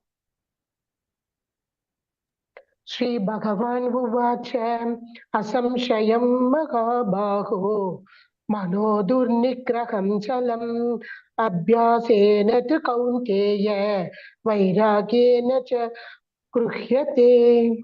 ஹரே கிருஷ்ணா மாதாஜி. அழகா படிச்சீங்க. பகவான் ஸ்ரீ கிருஷ்ணர் கூறினார், பலம் பொருந்திய புயங்களுடைய குந்தியின் மகனே, அமைதியற்ற மனதை அடக்குவது சந்தேகமின்றி மிகவும் கடினம் என்றார். ஏன்னா இந்த கலிகாலத்துல மாத்திரம் இல்லை, எல்லா லோகத்திலயுமே இந்த மனதை கண்ட்ரோல் பண்றது ரொம்ப கஷ்டம். இப்ப நம்ம பாருங்க, உட்காந்து இந்த ஸ்ரீமத் பகவத்கீதையை படிச்சுட்டு இருக்கோம், கேட்டுட்டு இருக்கோம். நைட்டு என்ன சாப்பிடலாம், நாளைக்கு காலைல என்ன ஒர்க் இருக்கு, நாளைக்கு என்ன பண்ணலாம், நாளைக்கு எங்கெல்லாம் போகலாம் அப்படின்னு மனசு அப்படியே போயிட்டே தான் இருக்கும். ஆனா நம்ம அந்த கிளாஸ்ல உட்காந்து தான் இருக்கும். ஏன்னா மனசு ஒரு குரங்கு. சில பேர் சொல்ல மனசாட்சியோடு நடக்கிறேன்னு, மனசாட்சி குரங்கு, அது எப்படி நடக்கும் இல்லைங்களா? அதுதான் பகவான் சொல்றாரு, மனதை அடக்கிறது கொஞ்சம் கடினம் தான், சந்தேகமின்றி கடினம் தான்றாரு. அவரு ஒத்துக்கிறாரு பாருங்க. ஆனா அது என்ன சொன்னோன்னு சொல்றாரு பாருங்க, ஆனால் தகுந்த பயிற்சியும் பற்றின்மனினால் இது சாத்தியமாகும் சொல்றாரு. இந்த இதுக்கு மாத்திரம் இல்ல, எல்லா செயல்களுக்குமே, நம்ம லோகத்துல எல்லா செயல்களுக்குமே அதுதான். எதுவுமே செய்ய முடியாதுன்னு கிடையாது, எல்லாராலும் செய்ய முடியும், முடியாது எதுவுமே கிடையாது. ஆனா அந்த பற்றுதல் இல்லாம இருக்கணும். நம்ம கடமையை நம்ம செஞ்சிடும். அது பிரதிபலனை எதிர்பார்த்து செய்யக்கூடாது. இது நம்ம எல்லாத்துக்கும் கொடுக்குற பகவான். இதுக்கு மாத்திரம் இல்ல, இந்த இது மாதிரி நம்ம எல்லா செயலுக்குமே. ஒரு பிசினஸ் தொடங்குறோம்னு வச்சுங்களேன், வியாபாரம் பண்ண கூட சரி, அது முறைப்படி பயிற்சி பண்ணணும். நம்ம சமுதாயம் மேன்மை அடையணும். நம்ம கூட வேலை செய்யறவங்களுக்கு நல்ல உத்தியோகம் கொடுக்கணும், வருமானம் கொடுக்கணும். கவர்மெண்ட்டுக்கு கரெக்டா வரி கட்டணும், கப்பம் கட்டணும், வரி கட்டணும். நமக்கு என்ன தேவையோ அது மாத்திரம் எடுக்கிறது மட்டும் தான் நம்ம உரிமை இருக்கு. அதிகமா லாபம் வருதுன்னு சொல்லிட்டு நம்ம எக்ஸ்ட்ரா நாம அதை மேலும் மேலும் பெருக்க கூடாது. பெருக்கணும்னு வச்சுங்களேன், தப்பு. அந்த வர லாபத்தையும் நமக்கு என்ன தேவை எடுத்துக்கிட்டு அது திருப்பி வேலை செய்யறவங்களுக்கு போனஸா கொடுக்கணும். அதெல்லாம் நம்ம கொடுக்க முடியுமா? அவன் தான் அதி உத்தமம். அந்த மாதிரி பண்றவன் தான் 7 தலைமுறையானா அந்த தொழில் நிற்கும். இப்ப டாடா எல்லாம் இருக்காரு. டாடா எல்லாம் பாருங்க 2 3 தலைமுறை மாறி போயிருக்கு. ஏன் நிக்கிறாங்க? அவ்வளவு சேவை பண்றாரு. ஏன் போர்டு கம்பெனி ஓனர் பாருங்க. நம்ம இஸ்கான்ல பகவான் நம்மளுடைய சில பிரபுபாதா வந்து அமெரிக்கால பிரச்சாரம் பண்ணும்போது போயிருக்கும் பாத்தீங்கன்னா, அவர்தான் நம்ம நிறைய ஸ்பான்சர் பண்ண, அவர்தான் நிறைய நமக்கு நன்கொடெல்லாம் கொடுத்தாரு. போர்டு கம்பெனி ஓனர் இன்னைக்கும் நம்ம கொடுத்துட்டு இருக்காரு அமெரிக்காவில. இன்னைக்கும் அந்த அந்த நிர்வாகம் கொடுத்துட்டு இருக்கு. ஏன் இன்னைக்கு வரைக்கும் நிக்குது அந்த கம்பெனி எல்லாம்? இது மாதிரிதான். ஒரு வைஷ்ணவ இருக்கவன் என்ன பண்ணுவான் தெரியுங்களா? ஒரு வியாபாரம் பார்க்கணும், கோமாதாவை பராமரிக்கணும். இதுதான் உங்க வேத சட்டம் சொல்லுது. ஒரு வியாபாரம் பண்றவன் கண்டிப்பாக, ஒரு பிசினஸ் பண்றவன் கோமாதாவை பராமரிச்சான் பாருங்க, அவன் பிசினஸ் ரொம்ப மேன்மை அடையும். இது சாஸ்திரம் சொல்லுது இல்லைங்களா? அப்ப அதுக்கு தகுந்த பயிற்சி இருக்கணும், பற்று இல்லாமல் இருக்கணும். அப்பதான் நம்ம எந்த தொழிலுமே நம்ம வித்து அடையணும். அப்பதான் மனதும் நண்பனாக்க முடியும், எதிரியை நாம தள்ளி வைக்க முடியும் இல்லைங்களா? ஹரே கிருஷ்ணா. 41வது பதம், அருமையான பதம் இது. ஹரே கிருஷ்ணா மாதாஜி.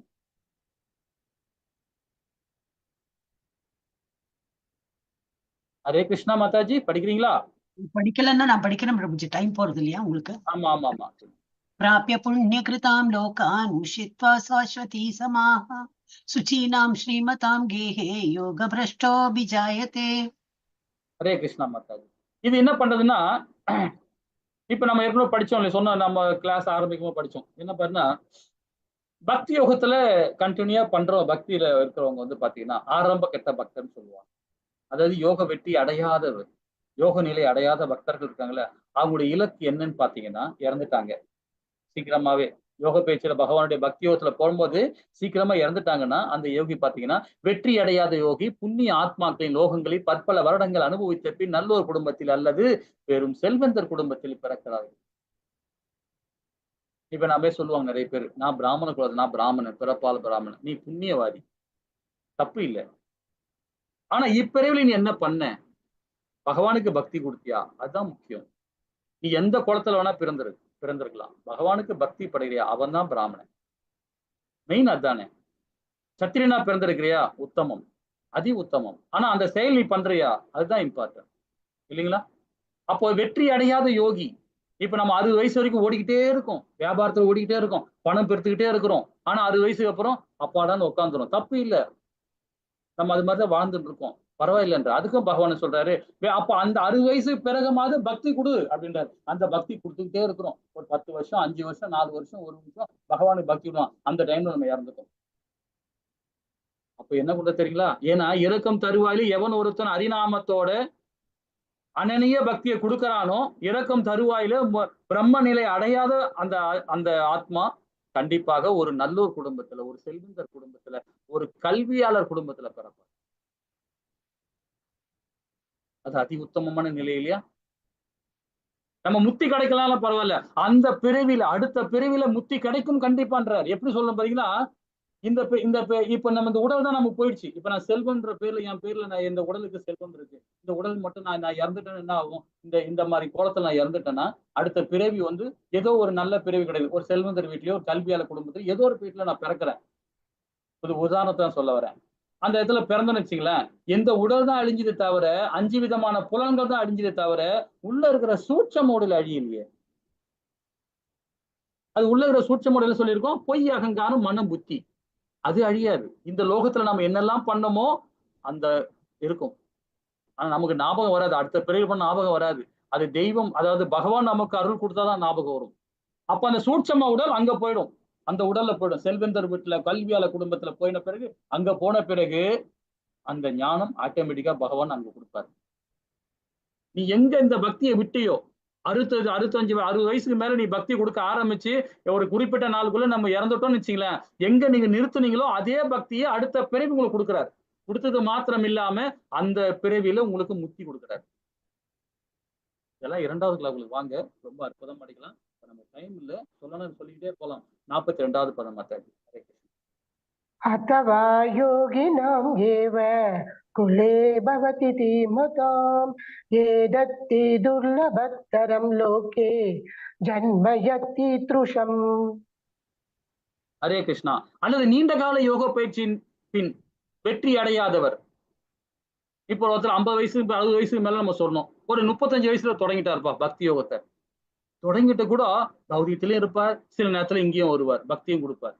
அப்ப கொடுக்கும் போது கடைசி நேரத்துல முத்தி அடையும் போது அவர் அதை முத்தி அடையாம இருக்கிற பிரம்ம நிலை அடையல, அதுக்குள்ள இறந்துட்டாருன்னு வச்சுக்கலாம். அவர் எங்க இருக்காரு தெரியுமா? இதெல்லாம் ரொம்ப ரேர். இந்த மாதிரி இறக்குறவங்க ரொம்ப ரேர். அதுதான் சொல்றாரு, ஆன்மீகவாதி குலத்தில், அதாவது பெரிய மகான் வீட்டு குடும்பத்துல பிறகு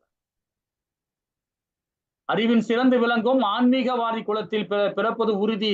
இத்தகைய பிறவி நிச்சயம் இவ்வுலகில் மிகவும் அரிதுன்ற ஒரு ஆன்மீகவாதி ஒரு மகான் குடும்பத்துல பிறக்கிறாங்க. இப்ப சீல பிரபுபாதாவுடைய பிள்ளைகள் இருக்காங்க. அவங்க போன பிறவில பண்ண புண்ணியம் அது. ஒரு பிராமண குலத்துல பிறக்கிறது ஒரு புண்ணியம் அது. ஏன்னா அந்த புண்ணியம் நம்ம பண்ணனாதான் அந்த இடத்துல நம்ம குலத்துல பிறக்கிறோம். அங்க இருந்து நம்ம விட்டதை நம்ம திருப்பி பக்தி கொடுக்குறோம். பக்தி எடுத்துட்டு அந்த பிறவில முக்திக்கான காரியத்தை நம்ம தேடி ஓடுவோம். இல்லைங்களா? ஹரே கிருஷ்ணா. 47வது பதம். ஹரே கிருஷ்ணா மக்கள். हरे कृष्णा प्रभु जी। ஹரே கிருஷ்ணா. योगिनाम अभि सर्वेषां श्रीमत् कदे मद्गतेनान्तरात्मना योगिनाम अभि सर्वेषां श्रीमत् कदेनान्तरात्मना श्रद्धावान् भजते यो मां समे युक्तदेवमदः। ஹரே கிருஷ்ணா மாதாஜி. மேல தெரியல பொழுது உங்களுக்கு. ஹரே கிருஷ்ணா. இப்ப புக் வச்சுங்க, புக் வச்சா ரொம்ப நல்லா இருக்கும். மேலும் எல்லா யோகிகளுக்கு மத்தியில் எவன் ஒரு நம்பிக்கையுடன் எப்பொழுது என்னை நினைத்து தன்னுள் எண்ணி எண்ணி எனக்கு திவ்யமான அன்பு தொண்டு புரிகிறானோ அவனே யோகத்தின் என்னுடன் மிகவும் நெருங்கினாகும் எல்லோரை விடவும் உயர்ந்தனாகவும் அவன். இதுவே எனது அபிப்பிராயம். இங்க 18 அத்தியாயத்துல 17 அத்தியாயத்துல தான் பகவான் முடிவுரை கொடுக்கிறார். திடகாத்திரமான ஒரு முடிவு கொடுக்கிறார். ஆனா இந்த அத்தியாயத்தை 47 பதத்துல சொல்றாரு பாருங்க, இதுவே உயர்ந்தவன் ஆவான், இதுவே எனது அபிப்பிராயம் என்றார் பகவான். பகவானை நினைக்கணும். உட்கார்ந்தாலும் நின்னாலும் உட்கார்ந்தாலும் கிருஷ்ணா, எழுந்தாலும் கிருஷ்ணா, படுத்தாலும் கிருஷ்ணா, ஒரு தூங்கினாலும் கிருஷ்ணா, சாப்பிட்டாலும் கிருஷ்ணா, பேசினாலும் கிருஷ்ணா, நாமத்தை சொல்லிக்கிட்டே இருக்கணும். இது ஏன் சொல்ல வரேன் பாருங்களா? அப்பதான் இரக்கம் தருவாயிலே பகவான் நாமத்தை நம்ம நினைக்க முடியும். இரக்கம் தருவாயில அதான் உயர்ந்த நிலை ஆவான். இதுவே எனது அபிப்பிராயம். இல்லைங்களா? ஹரே கிருஷ்ணா. இப்ப பாருங்க, நம்ம இது வரைக்கும் நாமும் யோக நிலையில பார்த்தோம். இது கொஞ்சம் கடினமான நிலை தான். இதெல்லாம் தேவையே இல்லை நமக்கு. இப்ப பாருங்க, கர்ம யோகத்துல நம்ம என்ன பண்றோம்? நிஷ்காம கர்ம யோகத்தை பண்றோம், சகாம கர்ம யோகத்தை பண்றோம், ஞான யோகத்தை பண்றோம், அஷ்டாங்க யோகத்தை பண்றோம், அதுக்கப்புறமா தான் பக்தி யோகத்தையே பண்றோம். அஷ்டாங்க யோகத்தை 8 நிலையை பிடிக்கிறோம். நாம சமாதி நிலையே அடிக்கிறோம். அது மட்டும் அடைஞ்சா போதுமா? பகவான்ல போக முடியுமா? பக்தி யோகம் பண்ணாதான் நம்ம போக முடியும். எதுக்கு இந்த பனிக்கட்டி மாதிரி ஏணிப்படி மாதிரி தாண்டி போகணும்? தேவையே இல்லையே. இப்போ ஒரு 10 அடுக்கு மாடி இருக்கு, ஒரு மாடியே ஏறி போறது எவ்வளவு சிரமமா படுறோம். அதே இப்ப விஞ்ஞான காலத்துல என்ன இருக்கு? ஒரு லிப்ட் வந்திருக்கு. அந்த லிப்ட்ல உட்காந்துக்கிட்டு 10வது மாடிக்கு போற பட்டன் அமுக்குனா போதும், நேரா போய் எங்க சேர்ந்துருவோம். அதுதான் அந்த பட்டன் தான் பக்தி யோகம்ன்ற பட்டன். பக்தியை கொடுத்தாவே போதும் நமக்கு. இதெல்லாம் நம்ம பண்ணணும் அவசியமே இல்லை. கஷ்டப்பட்டு ஸ்லோகம் படிக்கணும், கஷ்டப்பட்டு நான் பாட்டு பாடணும், கஷ்டப்பட்டு இதெல்லாம் செய்யணும், அந்த மாதிரி அவசியமே இல்லை. பகவானை ஹரிபக்தியோட ஹரிநாமத்தை சொல்லி கீர்த்தனை வரலனாலும் பரவாயில்ல, எனக்கு அந்த மெட்டு வரலனாலும் பரவாயில்ல, அந்த ராகம் வரலனாலும் பரவாயில்ல, ஹரிநாமத்தை சொல்லுங்க. பகவானை பத்தி அவரோட வேதங்களை படிக்கும்போது அந்த வேதத்தை படிச்சு ஞாபகப்படுத்தி அதை சொன்னாவே போதும். அதுதான் கீர்த்தனம். அதை பண்ணாவே போதும். அதுதான் பக்தி யோகம். சரிங்களா? இப்ப இந்த 3 யுகத்தை இந்த 3 யுகத்துல பாருங்களேன். சத்தியுகத்துல பாத்தீங்கன்னா விஷ்ணுவை தியானம் பண்றது பாத்தீங்கன்னா ஒரு பிரஜாபதிகள் தான் இருக்காங்க, பிரம்ம ரிஷிகள் தான் இருக்காங்க. ரிஷிகள் எல்லாம் போனாங்கன்னு வச்சுக்கலாம். ஒண்ணுல விஸ்வாமித்திரர் போனாருன்னா வீட்டை விட்டு வெளியே போனா 2500 வருஷம் தவம் இருப்பாராம். கசிப முனிவர் 10,000 வருஷம் தவம் வருவாராம். இதே நம்மளுடைய ஸ்ரீமத் பாகவத்துல எல்லாம் 1000 2000 3000 வருஷம் தவம் இருப்பாங்க. நம்ம ஒரு நாள் 2 நாள் சாப்பிடணும்னாவே நமக்கு நாக்கு தள்ளுது, கை காலெல்லாம் நடுங்குது. அது மாதிரி பண்ண முடியுமா? அப்ப அந்த காலத்துல அந்த மாதிரி வளர்ச்சி இருந்தாங்க, அந்த மாதிரி ஞாபக சக்தி இருந்தது. நம்ம இன்னைக்கு எல்லாமே பேப்பர்ல எழுதி வச்சிருக்கோம், இல்ல மொபைல்ல நோட் பண்ணி வச்சிருக்கோம். நம்ம போன் நம்பர், நம்ம பக்கத்து வீட்டு போன் நம்பர் நமக்கு தெரியாது. சோ அந்த மாதிரி நம்ம அந்த அந்த யுகத்துல அந்த மாதிரி இது பண்ணாங்க. அதே திராத யுகத்துல போனா மிக உயர்ந்த யாகங்கள் செய்வாங்க. எப்படியும் ஒரு யாக கொண்டு வைப்பாங்க. அந்த யாகங்கள்ல பட்டு, பனாரஸ், வைரம், வைடூரியம் எல்லாத்தையும் கொட்டுவாங்க. கொட்டி அதை வர வச்சு பண்ணுவாங்க, தியானம் பண்ணுவாங்க. அந்த மாதிரி யோக பயிற்சி எல்லாம் செய்வாங்க, யோகத்தெல்லாம் செய்வாங்க. அது திராத யுகத்துல பண்ணுவோம். நாம இப்ப பண்ண முடியுமா? நீ தங்க வைக்கிற விலைக்கு போட முடியுமா? நாம யோசனை பண்ணி பாருங்க, இல்லைங்களா? அதெல்லாம் தேவையே இல்லை நமக்கு. இது ஸ்ரீமத் பாகவத்துல சொல்லப்பட்டிருக்காங்க. 12வது காண்டத்துல 3வது அத்தியாயத்துல 52வது பதம் சொல்லப்பட்டிருக்காங்க. இது அதே பகவான் அவதாரம் கொடுத்த முழு கடவுள் அவதாரம் கொடுத்த கிருஷ்ண பகவான் அவதாரம் கொடுத்த யுகத்துல பாருங்க, விரிவான கோயில் வழிபாடு, பெரிய பெரிய கோவில் கட்டினாங்க, நிறைய விஷயம், நிறைய என்னென்னமோ செஞ்சாங்க அந்த அந்த அந்த காலத்துல. அது மாதிரிலாம் இப்ப பண்ண முடியுமா? இல்லைங்களா? ஆனா இந்த கலிகாலத்துல இரும்பு யுகத்துல பாருங்க, எதை பத்தியும் தேவையில்லை. நீ கோயிலுக்கு வரணும்னு அவசியம் இல்லை. வீட்டுல உட்காந்துக்கிட்டு பகவானோட நாமத்தை சொன்னாவே போதும். பகவானோட நாமத்தை சொன்னாவே போதும். ஹரே கிருஷ்ணா கிருஷ்ணா கிருஷ்ணா ஹரே ஹரே, ஹரே ராம ராம ராம ஹரே ஹரே. இந்த 16 மந்திரத்தை சொன்னாவே போதும். இதுவே முக்தி தான், சரிங்களா? ஹரே கிருஷ்ணா. இப்ப நம்ம சொல்லியிருந்தோம் பார்த்தீங்களா, இந்த மாதிரி ஒரு படிக்கட்டியா போத்தல அவசியமே இல்லை. ஒரு லிப்ட்ல உட்காந்துட்டு பட்டன் தட்டணுமா, நேரா பகவான்கிட்ட போயிடலாம். பக்தி யோகத்துல பண்ணீங்கன்னா, இல்லைங்களா? இப்ப ஜபம் பண்றது எப்படி ஜபம் பண்ண முடியும்? இப்ப நவவித பக்தியில ஸ்ரீமத் பாகவத்துல பிரகலாத மகாராஜா அழகா சொல்லியிருக்காங்க. அவரை பத்தி என்ன சொல்லியிருக்காங்க பாத்தீங்கன்னா, நவவித பக்தியில 2வது 3வது நல்லா, அதாவது ஸ்வரணம் சொல்லப்படுது. பகவானை பத்தி சொல்லி பேசிக்கிட்டே இருக்கணும், அவரை பத்தி ஜபம் பண்ணிக்கிட்டே இருக்கணும், சங்கீதனை பண்ணிக்கிட்டே இருக்கணும், பரிணாமத்தை சொல்லிக்கிட்டே இருந்தா போதும். இது நிறைய உதாரணம் கொடுக்கலாம். வேதங்கள்ல நிறைய குறிப்பு கொடுக்குறாங்க, நிறைய உதாரணம் கொடுக்குறோம். இப்ப இதுல பாருங்களேன், இதுல என்ன சொல்ற, அனைத்து வேத இலக்கியங்களும் தேறிய பின் ஹரே கிருஷ்ணா கோஷத்தை விட இந்த வயதிற்கு ஒரு மதத்தின் மிக உயர்ந்ததாக கண்டு இந்த இந்த இந்த உபநிஷத்துல கொடுத்துக்கிறாங்க. இதுல பாருங்க, இது சைத்தன்ய சரிதாமத்துல ஆதிரியில 17:21 சொல்றாங்க பாருங்க. ரொம்ப அற்புதமான விளக்கம். ஒரு நிமிஷம். சண்டை மற்றும் பாசாங்குத்தனமான இந்த யுகத்தில் விடுதலையான ஒரே வழி கிருஷ்ணனுடைய பரிசுத்த பெயர்களை உச்சரிப்பதன் மூலம். வேறு வழி இல்லை.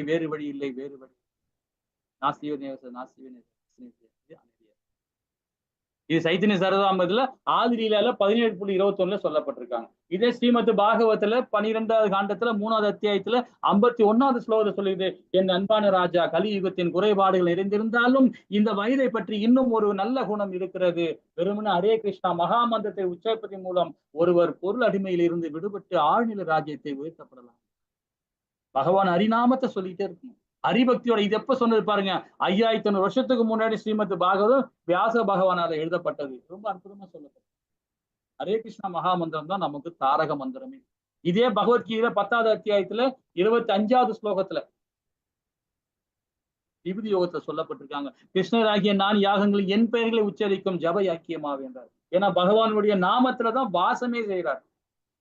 அவருடைய அந்த பேரை சொன்னாவே நம்ம வார்த்தைகளை பார்த்தீங்கன்னா அமிர்தமா இருக்கும், மத்தவங்க காதுல வரும், இல்லைங்களா? இதுல பாருங்க, பகவான் ஸ்ரீ சைத்தன்ய சரிதாமத்துல ஆதிலீலால 20:16 சொல்லப்பட்டிருக்கு. என்ன சொல்ற பாரு, என்ன ஆண்டவரை, கடவுளின் உயர்ந்தரமான ஆளுமை, உங்கள் புனித பெயரில் வாழும் நிலத்திற்கு அனைத்து நல்ல அதிர்ஷ்டத்தையும் உள்ளன. எனவே உங்களுக்கு ஸ்ரீ கிருஷ்ணா மற்றும் கோவிந்தா என்ற பெயர்களை உள்ளன. உங்கள் பெயர்களை நீங்கள் இந்த பெயர்களை முதலில் செய்துள்ளீர்கள் மற்றும் அவற்றை நினைவில் கொள்வதற்கு கடினமான மற்றும் வேகமான விதிகளையும் எதுவுமே இல்லை. இந்த பகவான் நாமத்தை சொல்றதுக்கு, கிருஷ்ணான்னு சொல்றதுக்கு, கோவிந்தா சொல்றதுக்கு, மாதவான்னு சொல்றதுக்கு எந்த இடத்துல வேணாலும் சொல்லலாம். மாதாஜி இங்க பாத்தீங்கன்னா அந்த 3 நாள் இருக்காங்க பாத்தீங்களா, அந்த 3 நாள் கூட உட்காந்து ஹரிபக்தியோட பகவான் நாமத்தை சொல்லலாம், தப்பே இல்லை. அப்ப துளசி மணி தொடாம ஒரு படிகம் ஒரு இதோ இல்ல ஒரு தாமரை கொட்டை கூலி அந்த இதை வச்சுக்கிட்டு நாமும் அந்த ஜபமாலை பத்தி சொல்லலாம், பகவான் நாமத்தை சொல்லலாம், தப்பு இல்லை. அதுக்கெல்லாம் இதுக்குன்னு இங்கதான் சொல்லக்கூடாது. அங்க இறந்தவங்க வீட்டுல கூட பகவான் ஹரிநாமத்தை சொல்லலாம், அந்த ஆத்மா முக்தி அடையும். அதுக்கு தோஷமே கிடையாது, அதுக்கு விதியே கிடையாது. ஹரிநாமத்தை எங்க ஒன்னாலும் யார் ஒன்னாலும் சொல்லலாம், இல்லைங்களா? ஹரே கிருஷ்ணா. இந்த அத்தியாயம் இதோட முடிக்கிறோம். அஷ்டாங்க யோக முன்னேறுதல் பாத்தீங்கன்னா 1ல இருந்து 9வது பதம் வரைக்கும் நம்ம அழகா விரிவா பார்த்தோம். அஷ்டாங்க யோகத்தின் நிலைகள் பார்த்தோம் 10ல இருந்து 32வது. ஏன் மனதை கட்டுப்படுத்தணும்? 33ல இருந்து 36வது பதம் பார்த்தோம். தோல்வியற்ற யோகினி இலக்கு 37 45. பக்தி யோகினி மிக உயர்ந்த யோகா 46ல இருந்து 47வது பதம் வரைக்கும் இல்லைங்களா? ஹரே கிருஷ்ணா. கிருஷ்ணவே நமோ நமக. ஜெய் ஸ்ரீ கிருஷ்ணா சைதன்ய பிரபு நித்யானந்த ஸ்ரீ அத்வைத கதாதார ஸ்ரீவாசாதி கௌரபக்த. ஹரே கிருஷ்ணா கிருஷ்ணா கிருஷ்ணா ஹரே ஹரே, ஹரே ராம ராம ராம ஹரே ஹரே. ஓம். ஏதாவது டவுட் இருந்தா கேட்கலாம். ஹரே கிருஷ்ணா.